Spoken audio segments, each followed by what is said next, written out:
سوال رہ گیا، وہ یہ ہے کہ جب مردے سنتے نہیں ہیں تو پھر قبرستان میں جا کر یہ کیوں کہتے ہیں کہ السلام علیکم یا اہل القبور؟ یہ صحیح حدیث میں ہے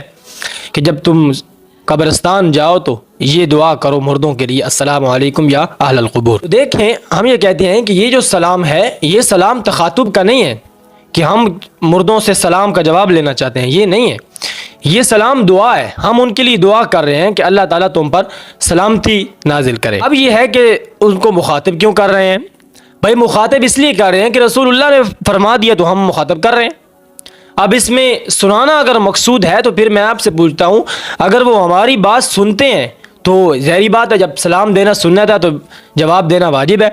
تو پھر وہ ہمیں جواب بھی دیتے ہوں گے، لہٰذا ہم ان کی بات نہیں سنتے ہیں، تو پھر یہ فیصلہ کرنا مشکل ہو جائے گا کہ مردے وہ ہیں یا ہم ہیں، کیونکہ فاصلہ تو برابر ہے دونوں کا نا، ہم بھی ان کے اسی فاصلے پر ہیں اور وہ بھی اسی فاصلے پر ہیں، ہمارا وہ سلام سنتے ہیں اور وہ جواب دیتے ہیں لیکن ہم ان کا جواب نہیں سنتے ہیں، تو پھر یہ فیصلہ کرنا مشکل ہو جائے گا کہ مردہ وہ ہے یا ہم مردے ہیں، ٹھیک ہو گیا؟ مخاطب کرنے کا مقصد یہ نہیں ہوتا کہ وہ آپ کی بات سن رہا ہو۔ رسول اللہ صلی اللہ علیہ وسلم نے اپنی ایک انگلی کو مخاطب کیا، جب اس پر زخم لگ گیا تو فرمایا تو ایک انگلی ہی تو ہے، تو کیا انگلی سن رہی تھی؟ رسول اللہ نے احد پہاڑ کو مخاطب کیا، کیا احد پہاڑ سن رہا تھا؟ حضرت عمر نے حجر اسود کو مخاطب کیا،